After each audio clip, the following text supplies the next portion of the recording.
교회는 착한 사람들 모이는 곳이 아니다. 죄인이 치료받으러 오는 곳이다. 사랑하는 여러분, 오늘은 조금 솔직한 이야기 하나 하겠습니다. 교회에 다닌다고 해서 사람이 갑자기 천사가 되는 건 아닙니다. 그런데 우리는 은근히 기대합니다. 교회면 다들 착하겠지. 교회면 상처받을 일 없겠지. 교회면 사람 때문에 힘들 일 없겠지. 그런 기대가 크면 클수록 작은 말 한마디에도 무너집니다. 교회가 이래? 믿는 사람이 저래? 그러고는 믿음 자체가 흔들립니다. 오늘 이 영상은 교회를 까려는 영상이 아닙니다. 오히려 교회에 대한 오해를 바로잡아서 실망으로 신앙을 잃지 않게 하는 영상입니다. 교회는 원래 죄인들이 모이는 곳입니다. 그리고 그 사실을 제대로 알면 교회에 실망하는 방식이 달라지고 신앙이 더 단단해집니다.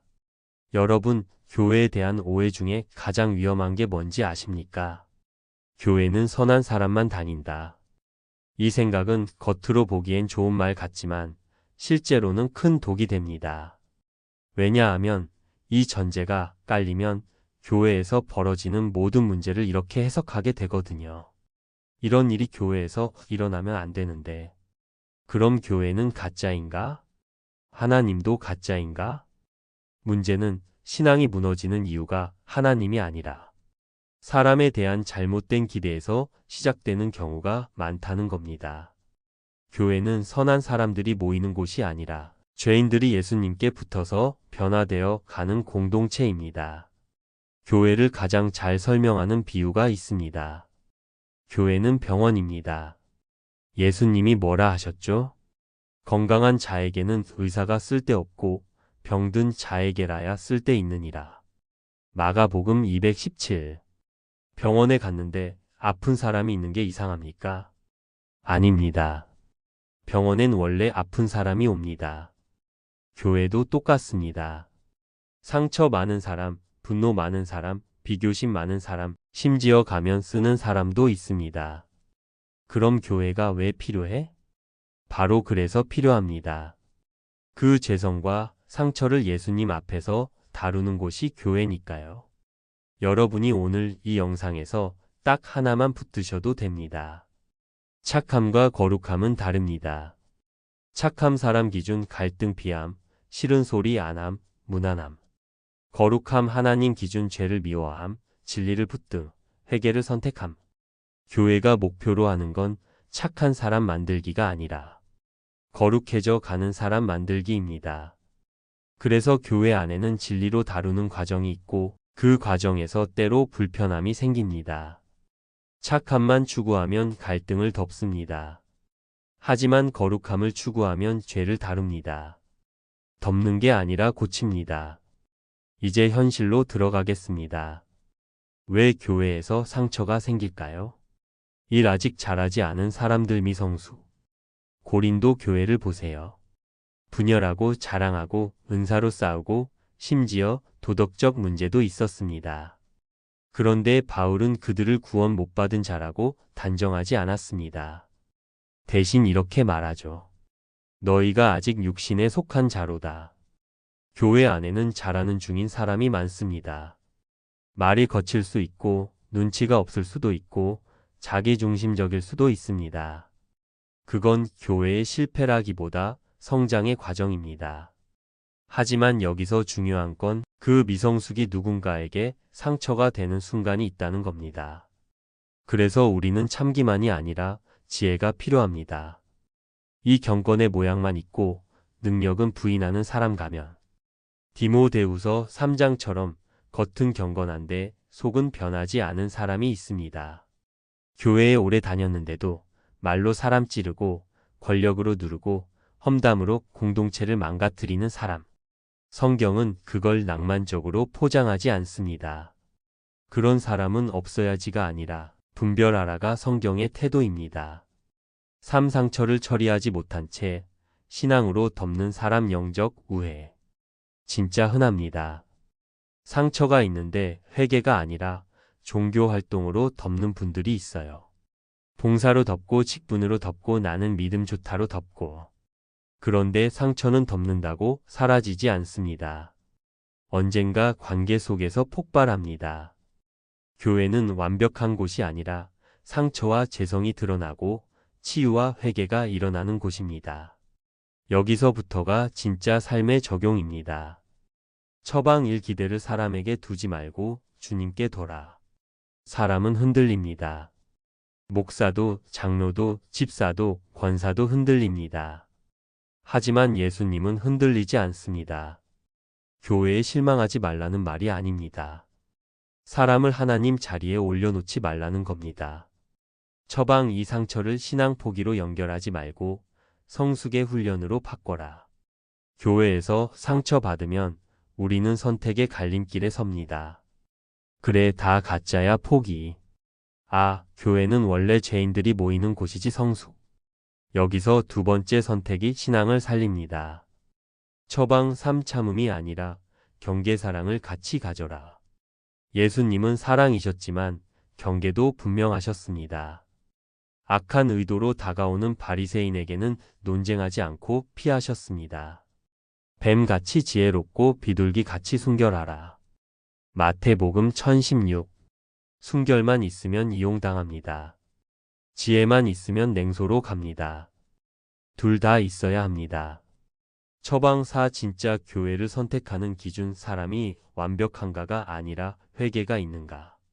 완벽한 사람 있는 교회는 없습니다. 하지만 회개가 있는 공동체는 있습니다.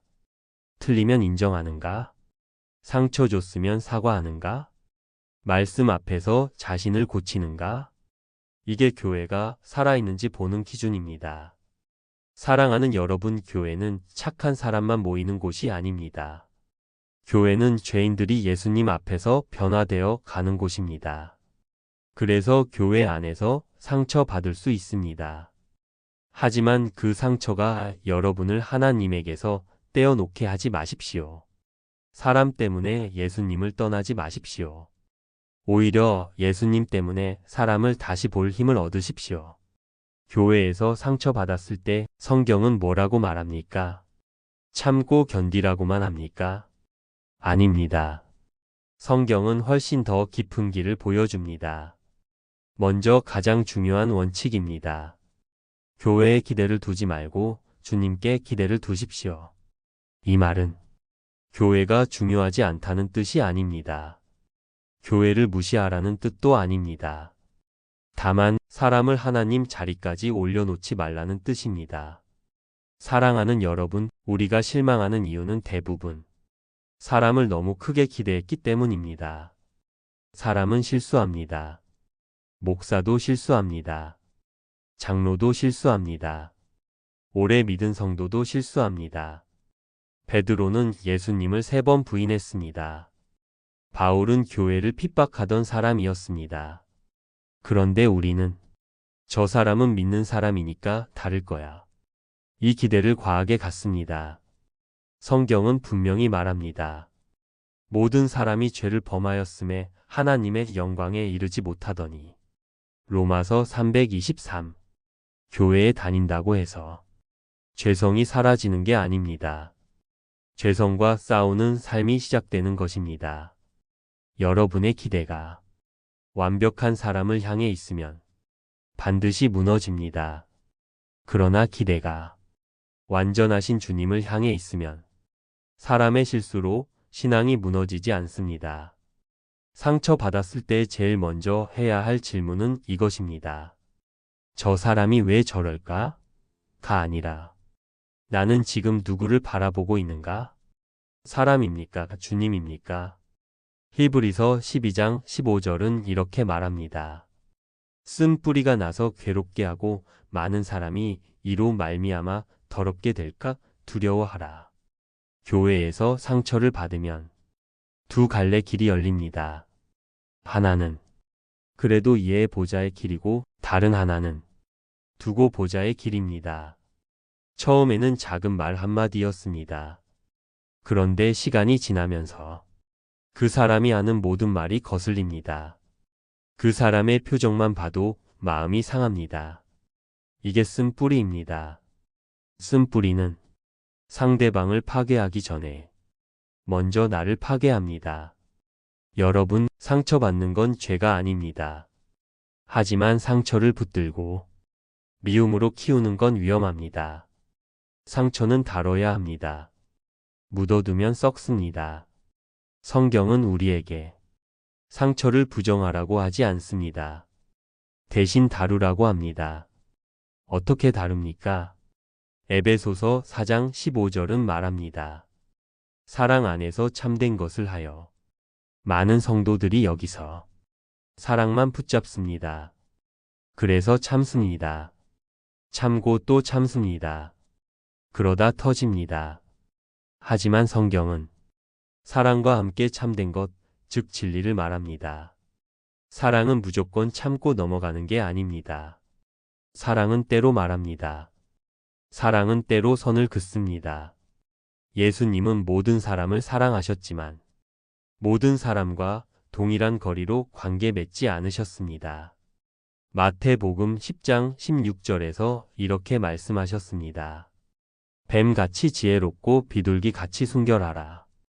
순결만 있으면 이용당합니다. 지혜만 있으면 냉소가 됩니다. 둘이 함께 가야 합니다.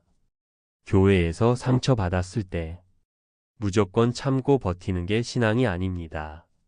상처가 반복되고 내 영혼이 병들어 간다면 성경은 이렇게 말합니다. 지혜롭게 분별하라. 상처 준 사람과 거리 조절을 하는 것은 불신앙이 아닙니다. 단, 분노로 하는 거리두기와 지혜로 하는 거리두기는 다릅니다. 전자는 도망이고 후자는 보호입니다. 교회에서 상처받았을 때 이걸 구분하지 못하면 극단으로 갑니다. 개인적 오해인지, 구조적 문제인지, 반복되는 영적 문제인지, 모든 갈등이 교회가 잘못됐다는 결론으로 가면 우리는 항상 떠나게 됩니다. 그러나 모든 문제를 내가 참아야지로 덮으면 우리는 병들게 됩니다. 갈라디아서 6장 1절은 말합니다. 범죄한 자를 온유한 심령으로 바로잡고. 성경은 공동체 안에서 문제를 다루는 절차를 말합니다. 먼저 개인적으로 말하라. 안 되면 증인을 세우라. 그래도 안 되면 교회에 말하라. 마태복음 18장 9절. 이건 싸우라는 게 아닙니다. 공동체를 지키는 방법입니다. 여기서 가장 많이 혼동하는 부분이 나옵니다. 그래도 용서해야 하지 않나요? 맞습니다. 우리는 용서해야 합니다. 하지만 용서 다시 친해짐이 아닙니다. 용서는 내 마음에서 복수권을 내려놓는 것입니다. 화해는 관계가 회복되는 것입니다. 화해는 혼자 못합니다. 상대의 회개와 변화가 필요합니다. 하나님도 우리를 용서하셨지만 우리가 회개하지 않으면 관계가 회복되지 않습니다. 여러분이 교회에서 상처받았을 때 용서는 해야 합니다. 그러나 반복적으로 상처 주는 사람과 아무 경계 없이 지내는 것은 신앙이 아닙니다. 다윗은 사울을 미워하지 않았습니다. 하지만 사울 곁으로 돌아가지 않았습니다. 이게 성경적 균형입니다. 상처받고 떠나는 분들이 많습니다. 이 교회도 똑같아. 다 가짜야. 하지만 질문해 보십시오. 내가 떠나는 이유가 하나님 때문입니까? 사람 때문입니까? 사람 때문에 하나님을 떠나는 건 너무 억울한 선택입니다. 교회는 완벽하지 않습니다. 그러나 하나님은 완전하십니다. 우리는 교회를 떠나는 사람이 아니라 교회를 성숙하게 만드는 사람이 되어야 합니다. 마무리 정리. 교회에서 상처받았을 때 성경이 말하는 길은 4가지입니다. 기대를 사람에게 두지 말고 주님께 두라. 쓴 뿌리를 키우지 말라. 사랑과 진리를 함께 붙들라. 용서하되 지혜롭게 경계를 세워라. 이 길은 쉽지 않습니다. 그러나 이 길이 우리를 성숙하게 만듭니다. 그런데 질문을 하나 바꿔보겠습니다. 혹시 문제는 교회가 아니라 나일 수도 있다는 생각 해보셨습니까? 우리는 교회를 평가합니다. 교회를 분석합니다. 교회를 비판합니다. 하지만 성경은 먼저 이렇게 말합니다. 하나님의 심판은 하나님의 집에서 시작된다. 베드로전서 4:17. 여기서 말하는 심판은 정죄가 아닙니다. 점검입니다. 정화입니다. 교회는 세상을 향해 손가락질하기 전에 먼저 자기 안을 들여다봐야 합니다. 그리고 그 교회 안에는 나도 포함되어 있습니다.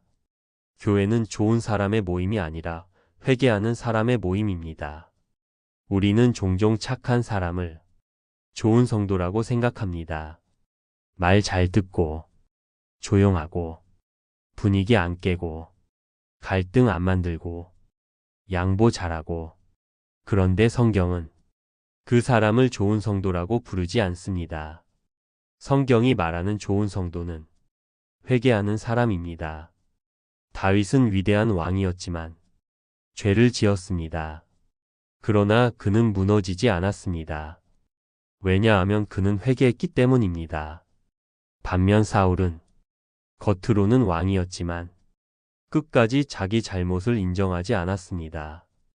교회의 수준은 착한 사람의 수가 아니라 회개하는 사람의 깊이로 결정됩니다. 교회가 건강해지려면 나는 괜찮은데 저 사람이 문제야가 아니라 주님, 내 안을 먼저 보게 하소서가 시작되어야 합니다. 우리는 상처받은 피해자이면서 동시에 누군가에게는 가해자입니다. 이 말이 조금 불편할 수 있습니다. 하지만 사실입니다. 우리는 상처받은 적이 있습니다. 그러나 동시에 누군가를 상처 준 적도 있습니다. 말로, 무관심으로, 표정으로, 판단으로. 교회는 상처받은 사람만 있는 곳이 아닙니다. 상처 준 사람도 함께 있습니다. 그래서 교회는 복잡합니다. 그래서 교회는 어렵습니다. 하지만 이 복잡함을 통해 하나님은 우리를 빚으십니다. 내가 피해자일 때는 하나님의 위로를 배우고 내가 가해자일 때는 하나님의 책망을 배웁니다.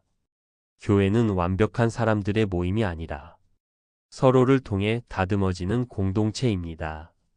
교회는 세상과 같아 보일 수 있지만 본질은 다릅니다. 교회에도 시기 있습니다. 교회에도 질투 있습니다. 교회에도 정치 있습니다. 그렇다면 세상과 뭐가 다릅니까? 다른 점은 이것입니다.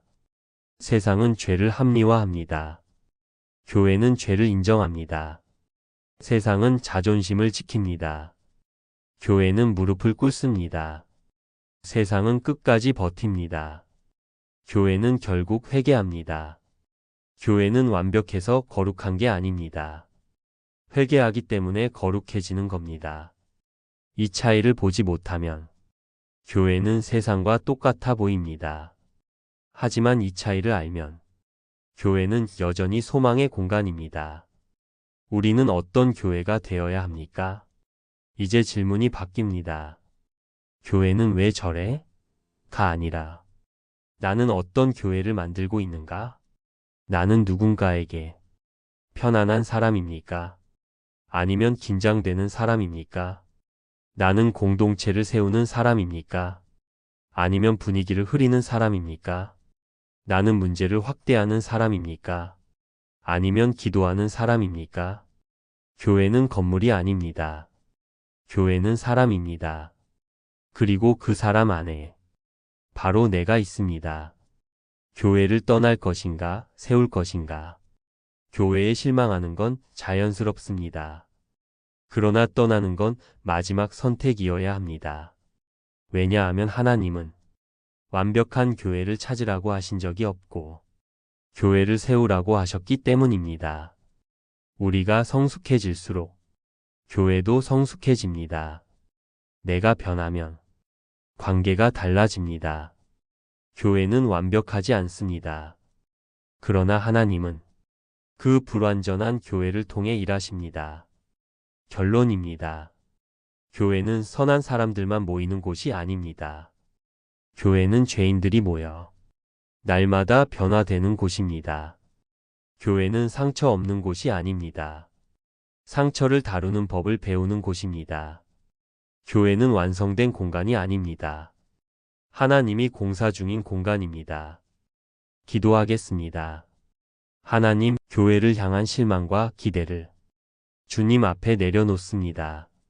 사람을 보며 흔들렸던 제 믿음을 다시 주님께 고정시켜 주십시오. 저를 먼저 변화시켜 주시고 저를 통해 공동체를 세워 주시옵소서. 완벽한 교회를 찾는 사람이 아니라 성숙한 교회를 만드는 사람이 되게 하옵소서. 예수님의 이름으로 기도합니다. 아멘. 말씀이 위로가 되셨다면 화면을 2번 톡 눌러 좋아요로 함께 해주세요. 그리고 댓글에 아멘 한마디 남겨주시면 제가 한 분 한 분 이름 없이도 기도하겠습니다.